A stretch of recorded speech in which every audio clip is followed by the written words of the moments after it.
Okay, I'll call tonight's regular meeting of council to order. First item of business, recommendation that the regular council meeting be suspended and the committee of the whole meeting be convened. Moved by Councillor Skelton Morvan, seconded by Councillor Adey. All in favor? Motion carries. So I'll call tonight's special committee of the whole meeting to order. First item is to adopt the agenda for the committee of the whole meeting of March 28th, 2022, adopted as circulated, moved by Councillor Randhawa, seconded by Councillor Adey. All those in favor? Motion carries. So our first petition tonight is Corinne Bombin, Chief Financial Officer, regarding the proposed 2022 budget. Thank you. I'm just going to share my screen.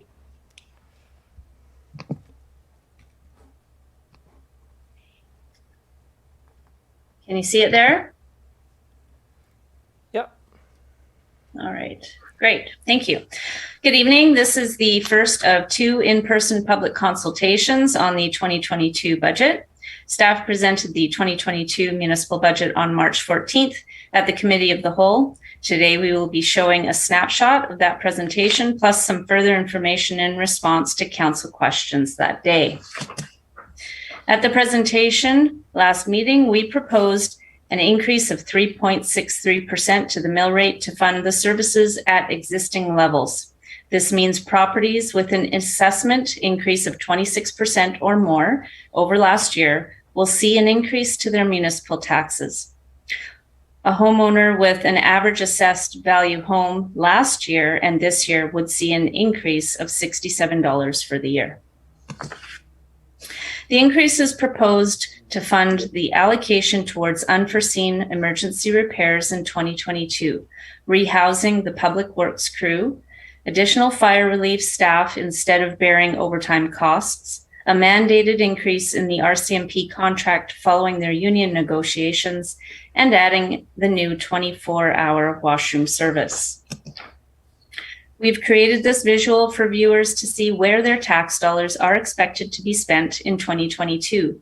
The largest allocations are to RCMP at 22%, fire at 17%, recreation at 10%, roads and sidewalks at 12%, and airport ferry and grants at 5% and 6% respectively. These five categories make up 72% of the services funded through taxation. The top three, RCMP, fire, and roads, make up over half the tax services cost. At the last Committee of the Whole, we were asked about reserves because the city is proposing to allocate $400,000 in this year's budget towards those reserves. To elaborate, reserves are savings set up by statute or by council and can only be used for a prescribed purpose. Some are set up to act as a buffer for unusual or unplanned cost increases caused by weather, failures, and other events, such as with the pandemic. Like an emergency account for your household, reserves are important for municipalities to have to help cover unexpected capital costs as they come up. They can be used to leverage grants for replacement of an infrastructure or new capital assets. For instance, when the city is required to fund a percentage of the cost of a grant-funded project. They are not used for general operating purposes and cannot be used to offset tax increases. This slide shows what our current capital reserve balance is and the projected balance should this year's allocation be passed. Although we do not have a reserve policy just yet, a scan of other municipalities indicates that 10% of the previous year's tax funds or 1% of asset value can be used as a benchmark minimum for general capital reserves. If we were to use these benchmarks, the capital reserve balance would still be short even after this year's allocation. We plan on bringing forward a policy for council's consideration this year. In the meantime, this slide indicates our reserves are not at a level that is considered at a minimum, even after the recommended allocation. Another question asked at the last Committee of the Whole was in respect of the property tax class that is capped, which council has no ability to change. In 2004, the province enacted their provincial incentive program called the Port Property Tax Act. It sets out a maximum mill rate charged to port terminals. Each year, the assessed value of these terminals decrease. A decreasing assessment multiplied by the capped mill rate means less tax collected year over year. What this means is budget deficits like the one experienced this year cannot be shared with the 4 qualifying port terminals. The full cost of the deficit is passed on to all remaining taxpayers. This happens every year unless these facilities reinvest, at which point the decline begins again on the new tax received. This also means capital renewal programs for general city services such as roads, recreation, parks, fire, and RCMP are not contributed to by these port terminals. The restrictions the city has in sharing the burden of taxation is all due to the province's legislation that prevents council from adjusting all city mill rates. We have been advocating for change yearly and continue to do so.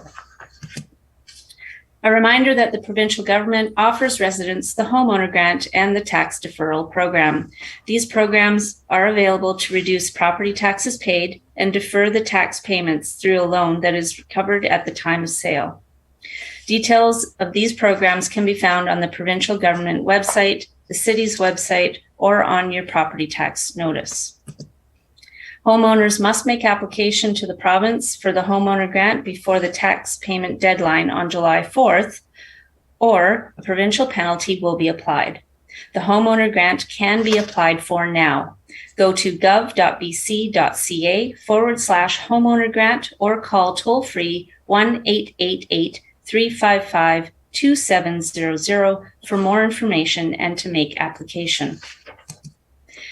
We will have another public consultation opportunity on Monday, April 11th. Questions, comments can be emailed to finance@princerupert.ca or taken by phone at 250-627-0914. And of course, we can receive them by mail.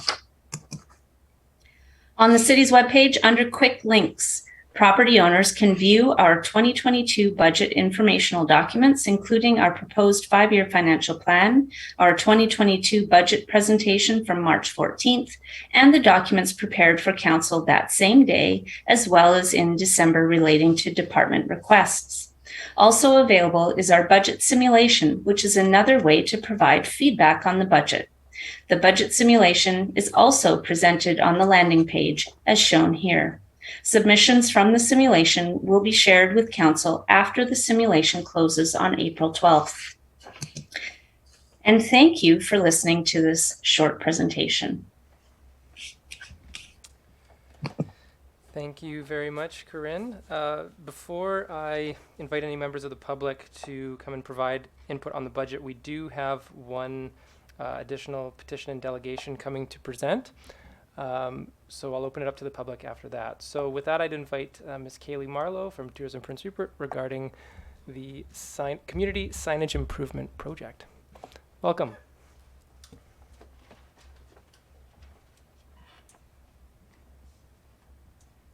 Good evening. Oh, can you hear me? Still close, Yeah, that works? Yep. Okay, thank you very much for having me this evening. Pleased to provide you with an update on the work that we have been doing at Tourism Prince Rupert to improve community signage across Prince Rupert. So we'll just get right into it here. You can use these. No? Okay. So just a brief introduction on Tourism Prince Rupert. I think as everyone knows, we are an independent not-for-profit society, and our mandate is to stimulate sustainable prosperity for the Prince Rupert region as a world-renowned tourism destination. And we aim to lead local tourism marketing and destination development initiatives through education, advocacy, and collaboration with both community and external stakeholders. So very briefly, overview of the project. Tourism Prince Rupert has secured full funding for this project, and the funding is to install new signage throughout Prince Rupert, including new highway welcome signs and community-wide wayfinding signage. So tonight I'd like to walk you through some concept designs, show you some maps, and give you a little bit more information about our timeline and how we plan to proceed. Okay, so some project goals here. So we have a number, as you can see. The first, of course, looking at it through a visitor lens, being Tourism Prince Rupert, is to improve the visitor experience through new wayfinding and welcome signage across Prince Rupert. and to support local business recovery from COVID-19 by helping direct more traffic to key areas in Prince Rupert, as that's been brought up to us time and time again in the visitor center as a key issue. We are going to remove and replace outdated and inconsistent signage across the community. We also need to create opportunities for local artists to display more public art in Prince Rupert's downtown, and I'll get into that a little bit as I show you the concept designs.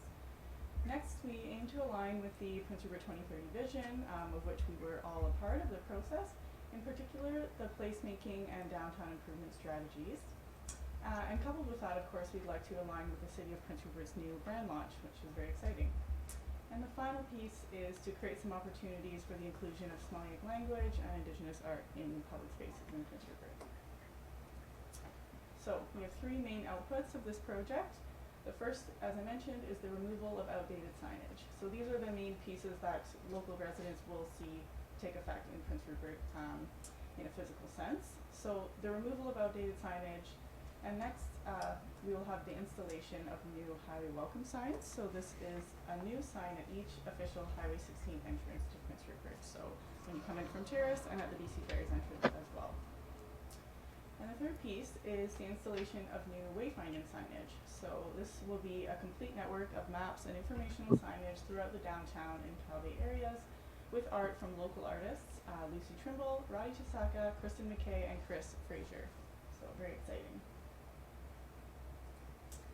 Our project partners, the Province of British Columbia, the City of Prince Rupert, and the Tsimshian Smalleq Language Authority. The design agency that we have contracted for this project is Will Creative, who you are all familiar with. Our funding sources, the Province of British Columbia's SARA program, as well as our own society funds, which we've matched the grant with. Okay, so this is the fun stuff now we can get into. So for the wayfinding signs, I'd like to first show you some examples of some existing signage around Prince Rupert so you can see a bit of a before and after and what we aim to achieve here. So here's some examples of some existing wayfinding signage currently in place in Prince Rupert. So you can see just by looking at these that they're pretty inconsistent, different fonts, different designs, different aesthetics entirely. They're also quite damaged and worn down, a number of them. You can see the signs are quite worn, the poles are damaged, leaning. So these are all issues that we hope to correct through this project. And these will all be removed.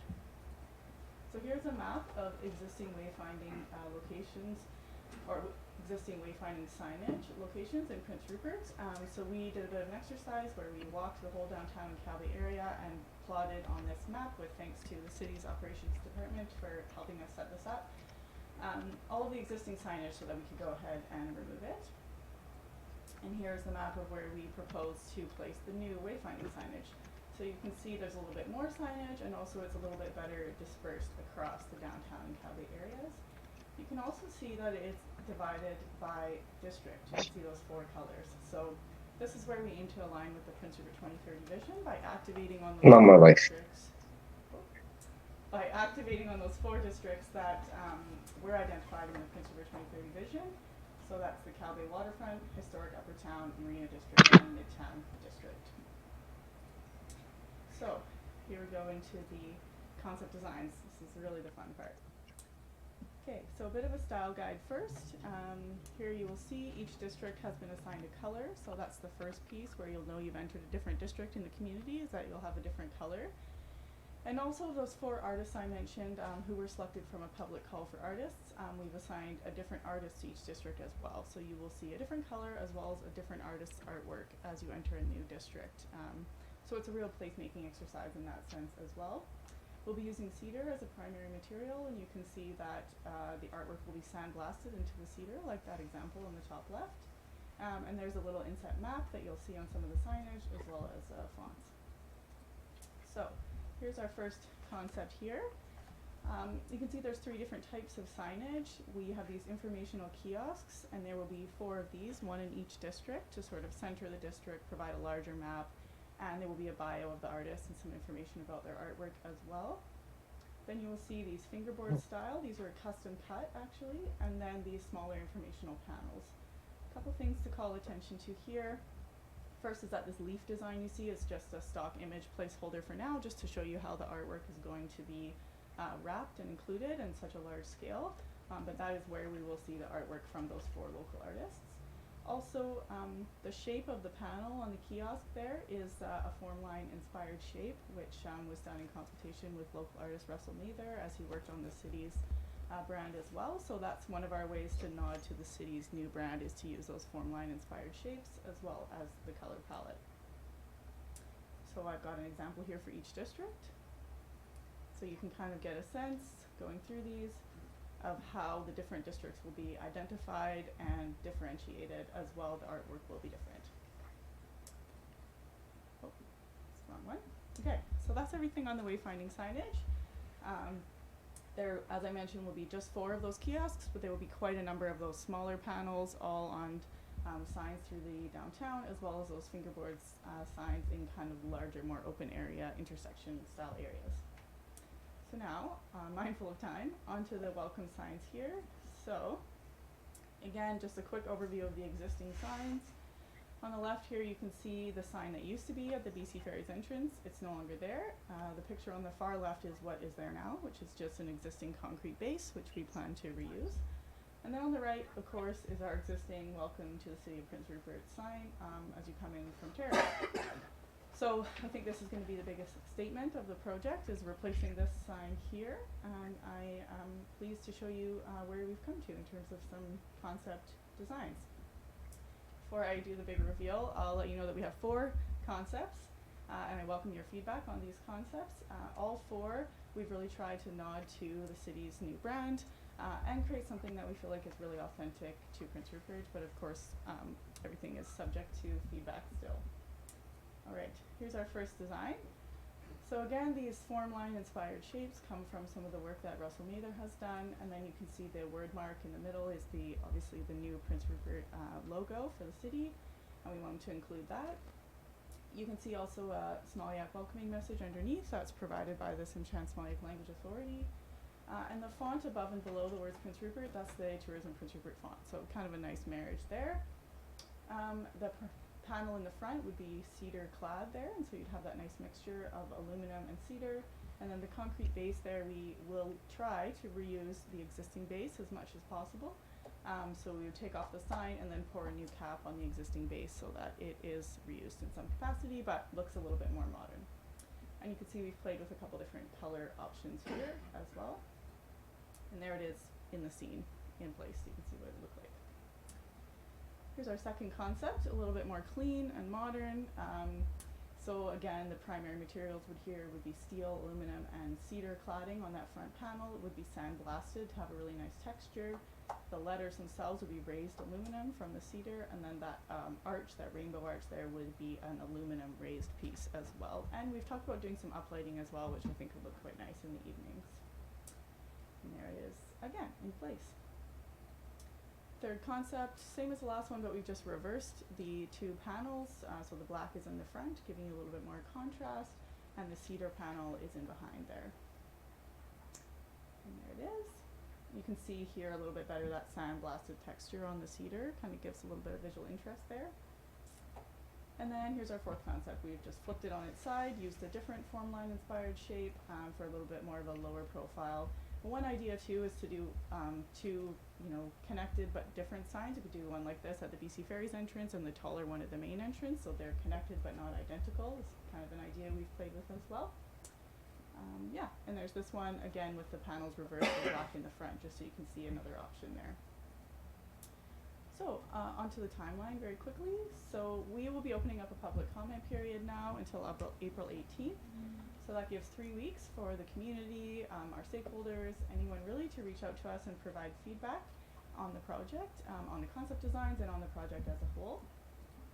We hope to have design sign off by the first week of May on both the wayfinding and the welcome signs so that we can start to move into production.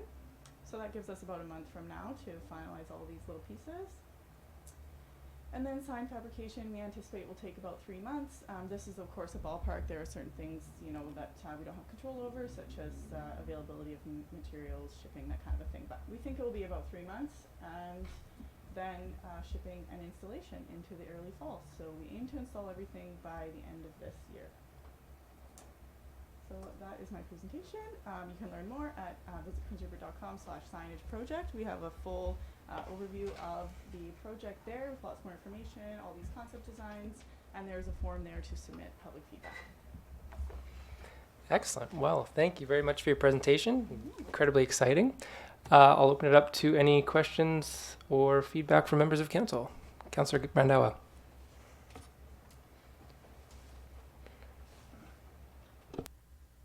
Okay, thank you. Thank you. It's great presentation. So I was wondering how people can take public and comment on your project. So you can either go to our website, the signage project page, which is linked there, and there's a form there that anyone can fill in, and that will come directly to me. Or my email address is just kaylee@visitprintrupert.com, and anyone can contact me there as well. Or like, is it possible like some people don't have any internet thing, or they can go to library or civic center? Is it possible there? You can put some papers there. Yeah, I certainly can. That's a great idea. I can bring some printouts of this slide deck even maybe and bring them to the library. Okay. Yeah, and I can go and collect feedback. Okay. Thank you. Yeah, good suggestion. Thank you. Yeah, thanks for the presentation. It's pretty exciting to see a lot of this stuff assume some continuity, which I think is important. I'm really happy to see the indigenous element on the welcoming signs and so on as well. I was just beyond what Councillor Randawa just asked. Are you planning any sort of overt kind of reaching out to the public in other ways in the next 3 weeks, beyond the people that, you know, the many people that are watching us tonight, and having a resource available for visiting? Are you planning any sort of overt presentations beyond that?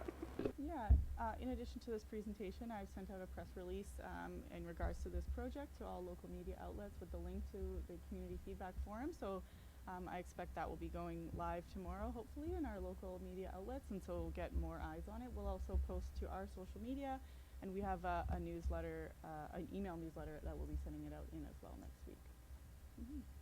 Okay, thanks. Councillor Cunningham, then Councillor Skelton Morvan. Okay, thank you very much for the presentation. I just noticed on your signage in town, there's a lack of it going down towards Seal Cove with the new walking park and everything. And I think that might be something that people would like to, especially the seaplanes and stuff like that down there. It's Yeah. sort of an attraction, and I noticed they just sort of stopped. Yeah, absolutely. For this project, we only have funding really to do the downtown and Calgary areas, but one of the other outputs of this project is we are hoping to develop a larger community-wide strategy, so with future phases, and we'll have obviously all the design work done and everything done, so as we can raise more funds over the years, we can do other areas of the community, and Seal Cove I think would be next on the list for sure. And how about the trail system that's being developed now? That's another area of tourism, I think, that, you know, people come up here and like to experience the wild outdoors. Yeah, we've tentative, oh sorry. Especially Rustbrook Trail and the tall trees Yeah. and Butsy. Those are trails that fall off the platter sort of thing when it comes to tourism, because they don't exactly know where they are and they're not well advertised. Yeah, so another thing we've done this year actually that is not really related to signage is we've actually produced a whole new suite of marketing collateral for the visitor center. So in addition to the visitor guide this year, we did 9 new brochures. So we did an individual brochure for dining, retail, outdoor adventure, wildlife viewing, etc. There's 9, and there's a specific one for hiking trails, and it outlines all the different hiking trails around Prince Rupert. Those are available in print in the visitor center as well as on our website. So we really trying to sort of advertise the trails a little bit more. The visitor center has noted to me that people often come in asking and they don't have anything to hand out. So now we have this specific brochure that can be handed out with all the hiking trails as well as a fold-out map. And we've done a walking tour, our self-guided walking tour guide as well this year, which you can fold out. It has kind of a walking tour of the downtown as well as all the trails highlighted and how to get there. So your brochure on dining and that, is that sort of a paid advertisement, or is it just every dining? No, it's not paid. No ads went into that. We paid for it out of our own funds, matched with a grant funding, and so we just did a directory of restaurants in there as well as a larger business listing directory on our website. That's fantastic. Thank you very much. Yeah. Councillor Skelton Morvan. Yeah, just wanted to thank you for the presentation, and I'm really, really liking the fluidity of everything kind of blending, and the branding consistency is huge as well. I guess I want to just bounce back a couple slides at one of the concepts that I thought was really. How do I go back? Oh, what happened to me? Hold on. What's happening? This is why we can't have nice things. Yeah. I think we got it here. Okay, hold on. So we're gonna go forward. Okay, to the welcome sign. Concept? Yeah, one of the signs there. The welcome signs. Let me just see. Okay, this one. Sorry, actually, there was another that was a little bit more upright. Let's see. Let's keep bouncing. We'll see. One of these guys. There we go. Perfect. I guess for the sake of like continuity as well as the blending and consistency of our branding, I was wondering, I guess, because there's probably some logistical challenges when it comes to the rainbow and probably being secured to the ground. One of the thoughts I had in trying to kind of frame so that the words and fonts were a little more central and having that rainbow on top and kind of arcing over, like how a lot of our branding materials and things like that, just for the sake of having it consistent. I don't know how it would look on that, and maybe that's something that Will Creative can kind of do a quick little rendition of and see what that looks like. And yeah, again, if there are logistical challenges around actually securing it to the sign, I mean, obviously there's some challenges there, but for that, I just like see some opportunity and being able to frame that and create that natural frame, especially coming into town. Yeah, but this one really caught my eye, especially with the cedar accents and things like that. So yeah. No, that was my 2 cents, just from a branding perspective and things like that. So I guess it's good to put our hats on every now and again. But yeah, no, thank you very much for the presentation, and I'm really looking forward to this project. Thank you. I will bring that feedback back for sure. Thank you. Councillor Niche, anything on the line? Yeah, I was just going to say that, you know, in the previous conversations we had in our with our branding for our city, you know, I was kind of the feeling to bringing maybe a bit more color to the rainbow, and maybe that could be brought into the sign too. Not saying that we need to have a full out colored rainbow, but maybe bringing in the colors that are the colors that are in the palette. Was there 3 colors there? Maybe using something like that to kind of maybe add a little bit more color to it. I just think it would add a little bit of flavor to it. I've always found that our sign currently coming into town is very, very basic, and it doesn't you know, it doesn't really highlight much. And when you go to a lot of other communities and you look at their signs, you know, there's lots to look at, and I feel that this is our opportunity to maybe, you know, make it whether it be a little bit more color or, you know, a little bit more something to look at rather than just, you know, too simple. I just think that this is the time to do it. Great, thanks, Councillor Niche. From my perspective, you've captured exactly what we've been hoping to see: the alignment with Vision 2030, the integration with Will Creative and Russell Mather. I don't really want to interject too many of my comments because most people know where I stand on the potency of the rainbow symbolism and metaphor and everything else. So I am really keen if you wouldn't mind sharing the results from your public engagement back with council, so we can get a sense of, you know, the flavor of public opinion on these concepts that you've presented. They're all definitely in alignment with where we're headed. So thank you very much for your time tonight. One last round if anyone has any follow-up questions. Seeing none, thanks very much. Thank you very much. All right, so before I open the rest of the committee of the whole to feedback on the budget from the public, I'll just read a quick statement of the chair. The committee of the whole is a committee that consists of all members of council and allows us to deal with issues in greater detail than a regular council meeting. But during this committee meeting, issues are not formally adopted. Recommendations may be made to the next regular council meeting. Some key points to remember when making your presentation: remember that council meetings are televised. It's important to introduce yourself, and if you're representing an organization, speak directly into the microphone. Please address any comments or concerns to the chair. Keep your presentation brief. 5 minutes is ideal. Once you've completed your presentation, please ensure you summarize any requests or concerns. The chair will then ask any council members if they have questions. But please note that there will be no decisions made at this committee of the whole meeting on any requests or concerns. Requests will be referred to staff for review, report, and recommendation to council. We appreciate your consideration of your time allotment. So I will call now on the first presenter, any members of the public who have any questions, concerns, comments, or input on the 2022 proposed budget. Or I suppose any other topic.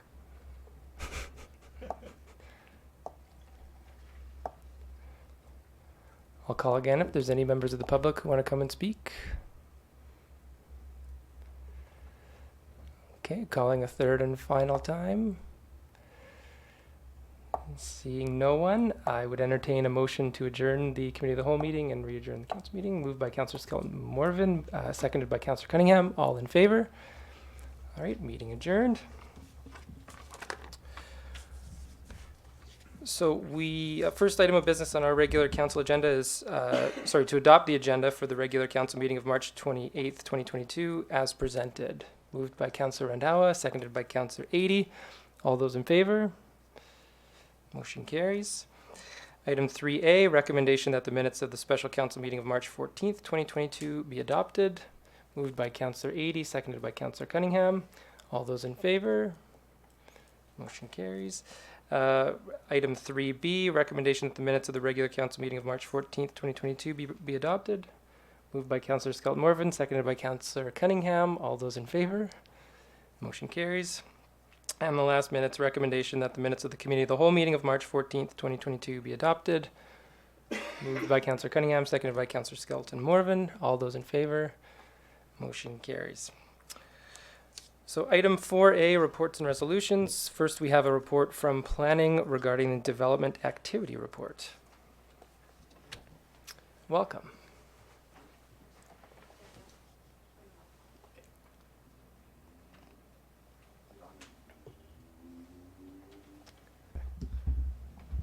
So this report summarizes development application activity in the city of Prince Rupert from November 2021 to February 2022.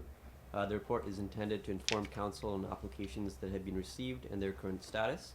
In terms of development permits, including minor works or sign permits, 10 were approved, 1 is in progress, and 1 is on hold. In terms of development variance permits, 8 were approved, 5 are in progress, and 1 is on hold. In terms of temporary use permits, 1 is in progress, and in terms of official community plan and or zoning bylaw amendments, 2 were approved and 2 are in progress. Excellent, thank you very much. Before you take off, is there any questions from any members of council? No, you're off easy tonight. Thanks very much. Next up, item 4B, report from the corporate administrator regarding an outdoor patio for Wheelhouse Brewing Company.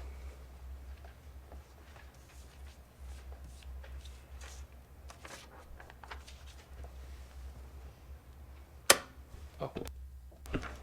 Thank you, Councillor. So this evening, we're looking for support from Council for an application for an outdoor permit for the Wheelhouse Brewing Company. So in 2020, in large part as a result of some creative reopening endeavors and as a result of the pandemic, the Wheelhouse undertook to construct and operate a temporary patio facility. So the temporary footprint expansion was well received by the community with no complaints received by the corporate office in respect of same. So the Wheelhouse has applied to the Liquor and Cannabis Licensing Board to amend the temporary footprint to a permanent outdoor structure. Staff has no objection to the expansion as noted and recommends support. And there's no cost to the city in its offer of support of this application. Any questions from members of council? Seeing none, I'd be looking for a mover. Moved by Councillor Randhawa, seconded by Councillor Skelton Morvan. All those in favor? Motion carries. Item 4C, report from planning regarding development variance permit 22-01 for 1531 Atlin Avenue.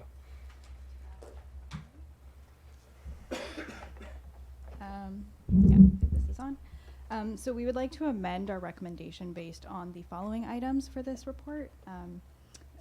First of all, we received 4 letters of opposition during the neighborhood consultation regarding this proposed development, as well as a petition with 12 signatures from neighborhood from neighbors against the development. The concerns raised included impacts that the proposed variances may have on sun exposure, privacy, views of neighbors, neighborhood form, so not fitting in with the smaller homes on the street, and property value. Specifically, the staff report had indicated a shading impact on the house to the southwest or southeast, and that neighbor has specifically indicated their opposition based on that impact. Therefore, given these identified negative impacts, we are amending our recommendation to not support approving the variance. Thank you very much. Is there any questions for any members of council? Councillor Adie?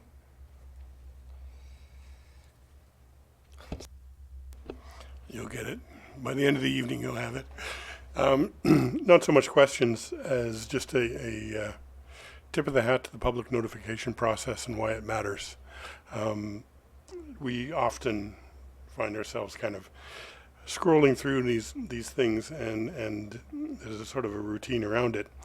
And I'm never one to particularly oppose sending something as far as the public notification, but I think it's important to recognize that that part of the process can make a difference, as based on your changing the recommendation, clearly this one has.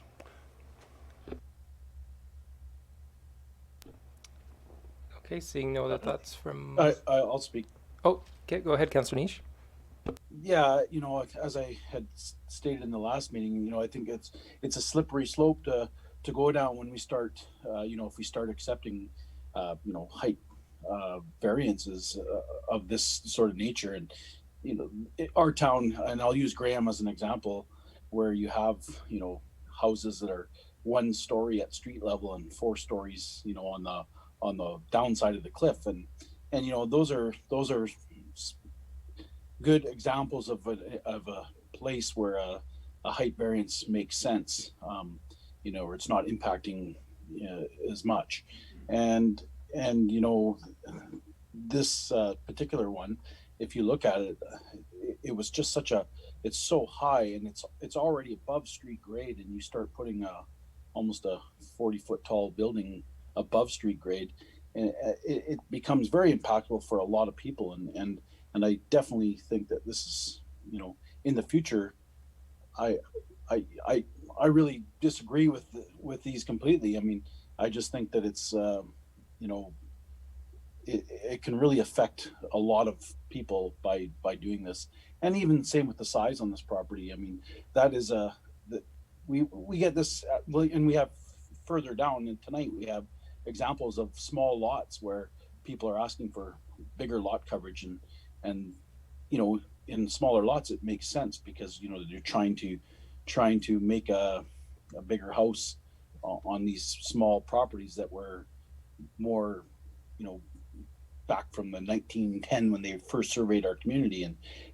But this one, there again, you've got a 50-foot lot, which is a more common size to today's standards, and they're asking for such a big amount of coverage to cover a standard size lot. And I think that, you know, moving forward in the future, we really have to be careful on how impactful these big houses are. I mean, I'm one to love to see houses get built. Obviously, that's what I do daily, is build things. But I don't like to see things that are just such monsters in neighborhoods that are so impactful to everyone around them and so not fitting to the neighborhood, that, you know, we just really have to watch that in the future. And I'm really glad to see that the people in the neighborhood really spoke up to say what they wanted to say, and I'm glad to see that the planning department has changed their recommendation. Thanks very much, Councillor Niche. Is it fair to assume that you'd be willing to move that amended recommendation that council reject development variance permit DVP 22-01? Yes, I would. Okay, it's moved by Councillor Niche, seconded by Councillor Adie. Is there any discussion on the motion? Councillor Randawa?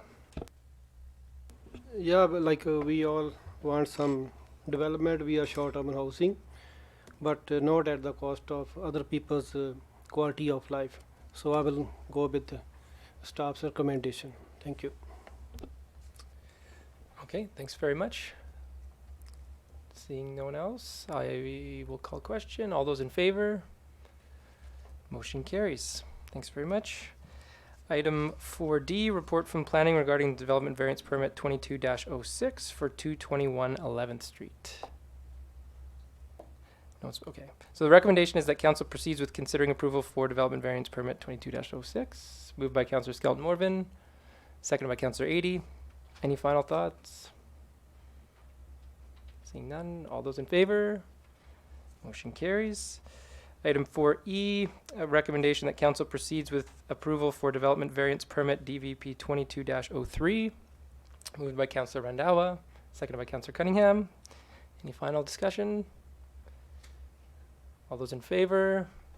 Motion carries.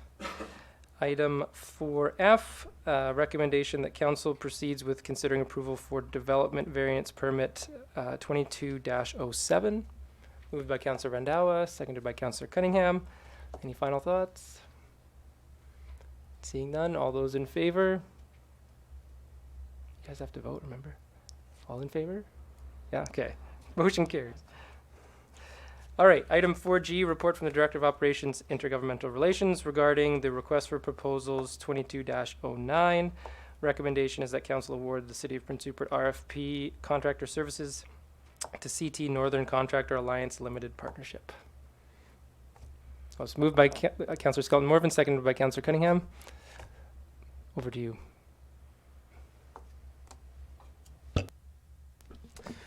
Thank you, Councillor.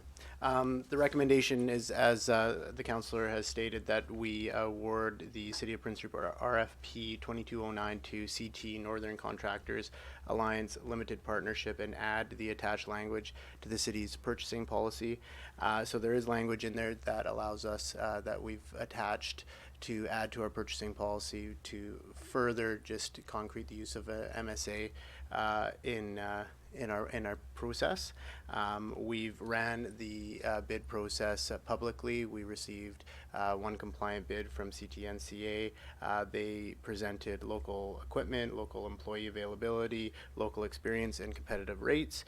We recommend to move forward and with support this resolution to award to CTNCA. Thank you.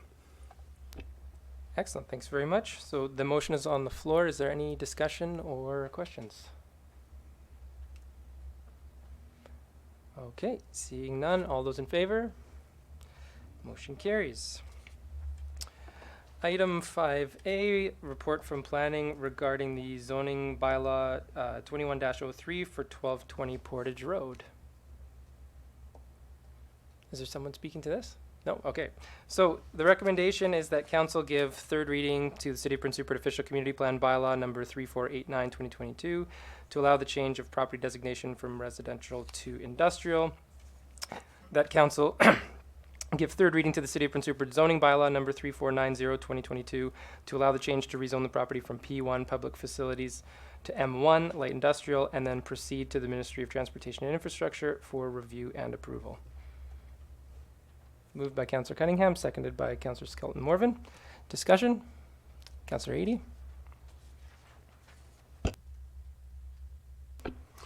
Just to acknowledge that we did get some public feedback in both directions during the public hearing stage, and I would acknowledge the points of view expressed there. I guess from my point of view, though, I see this zoning bringing that particular portion of that block into alignment with the rest of that block. And I'm not sure that I can see any additional adverse effects from it. It seems to make sense to me, so I'm in support of it. Councillor Cunningham. I'm in support of it. You got to press your button there. I'm in support of it for several reasons. One, we've got lots of residential property right now that's coming up for sale and for development, but we have little or none M1. And, you know, as far as a comment earlier about high school kids walking by M1 and that, they're walking by it already. And I think this particular piece of property has been well kept over the years and everything. And the fact that we were told that no one ever inquired about it as residential property, just as M1 light industrial, speaks for itself. I'm not too worried about noise coming from it. I think we've got pretty good noise bylaw and that would be taken care of. As far as responsibility, if we can look at development permits down the road and change anything we want that way, if something wants to go in there that we don't think will fit the neighborhood. But yeah, I'm 100% in favor of this. Councillor Vandawa? Thank you, Mr. Chair. Yeah, it's adjacent to already M1 zoning over there already, and so I don't see any negative impact on the neighborhood. So I'm in favor of this motion. I'd like to speak to. Go ahead, Councillor Niche. I mean, I'll go really far back and think that, the original planning on this area was, probably a terrible idea, putting a light industrial area in a, more of a residential zone. But that being said, we can't change the decisions of the past that basically put churches and a hotel and light industry all in one area. And, we've had to deal with it, such as the Neptune, where we, kept the zoning to allow it to be a motel still. And here, this is a similar situation where you have industrial buildings already built on the property. And to me, that's, it's more fitting. It's already there. I don't see residential going there.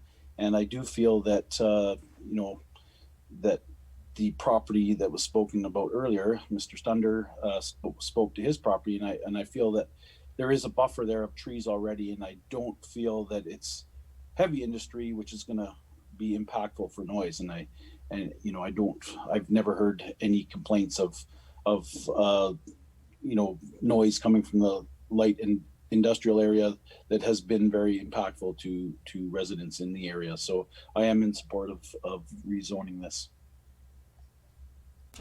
Thanks, Councillor Niche. Councillor Skelton Morvan.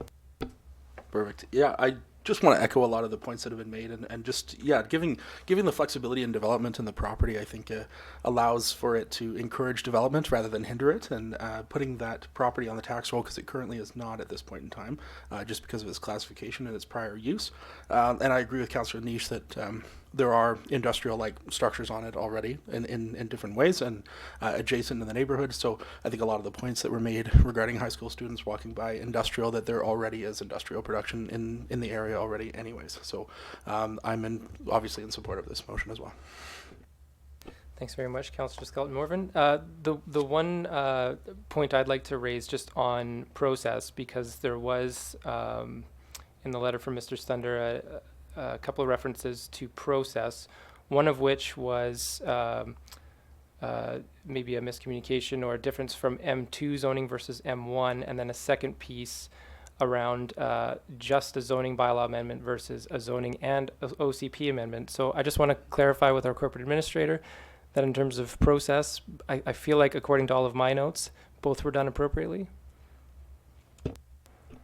That is correct. If I could make one note with respect to process this evening, we'll need separate motions for the OCP and the zoning bylaw. So we'll need a separate mover and a shaker for each bylaw, please.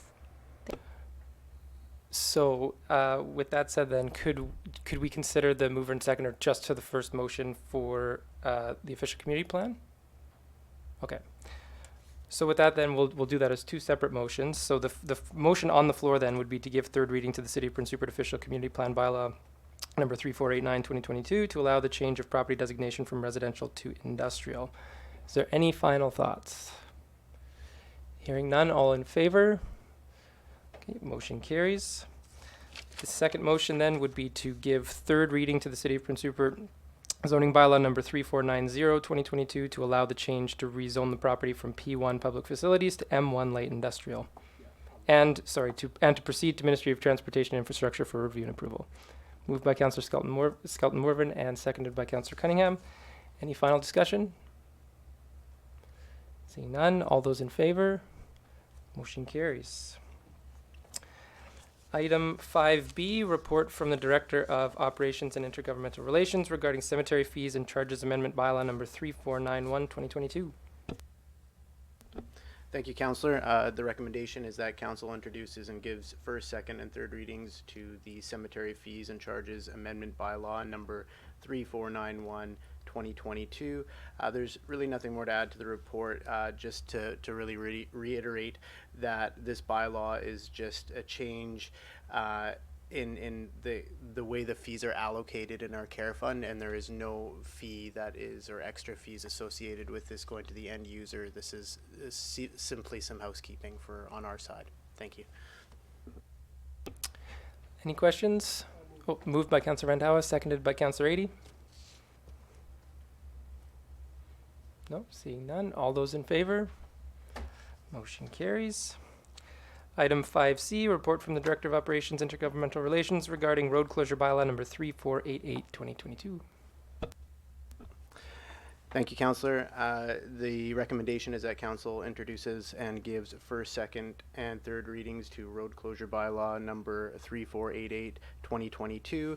This road closure bylaw is for a portion of Marketplace. As Council and the public are aware, we are moving forward with a new RCMP facility at the old Kingdom Hall site. The Kingdom Hall site will be demolished, and the new building will be set back in the property against sort of the rock bluff, allowing for the cells and everything to be integrated against a back wall. The upper property will go into the upper parking lot area of Marketplace, and there will be parking associated up on that upper bench. That area that we're closing has already been physically closed, I would say. There's no traffic in that area right now. It was closed years ago. It is now just going to be formally closed on paper and used for development associated with this RCMP detachment. Thank you. Thank you very much for your report. Is there any questions? Moved by Councillor Skelton Morvan, seconded by Councillor Cunningham. Any discussion or questions? Councillor Adie? Just a question of curiosity. What was the background behind the original closure? Way back when, why did they do that? The physical closure around Marketplace had to do with the highway.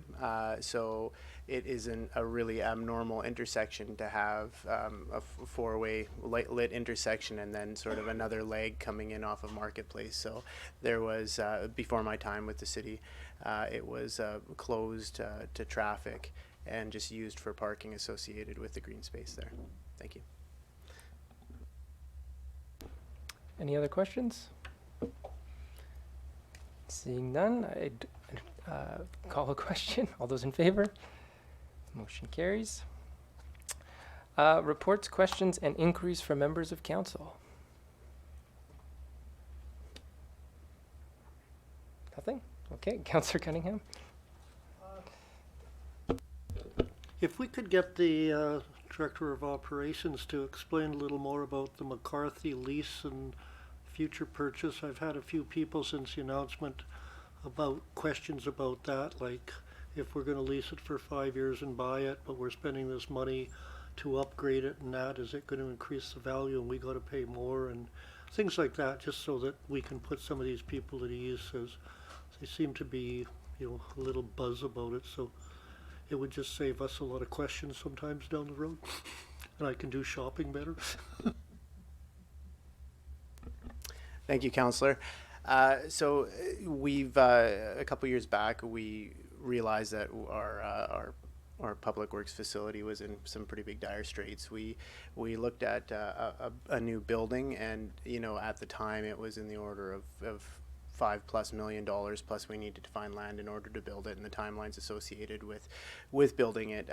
This opportunity came forward, and we spoke with the owners, and so we thought it would be a good opportunity for us to jump on. There was a significant renovation in the last few years, and the square footage would allow us for our whole complement to be all in one place, and also have the yard, as we call it, for larger fleet vehicles and excavators and material storage associated with Public Works, but still have the complement of employees at this site. At this point right now, we are leasing it for 5 years. We do have the exclusive option to purchase at the end of that 5 years if we see fit. We are looking at doing some significant upgrades.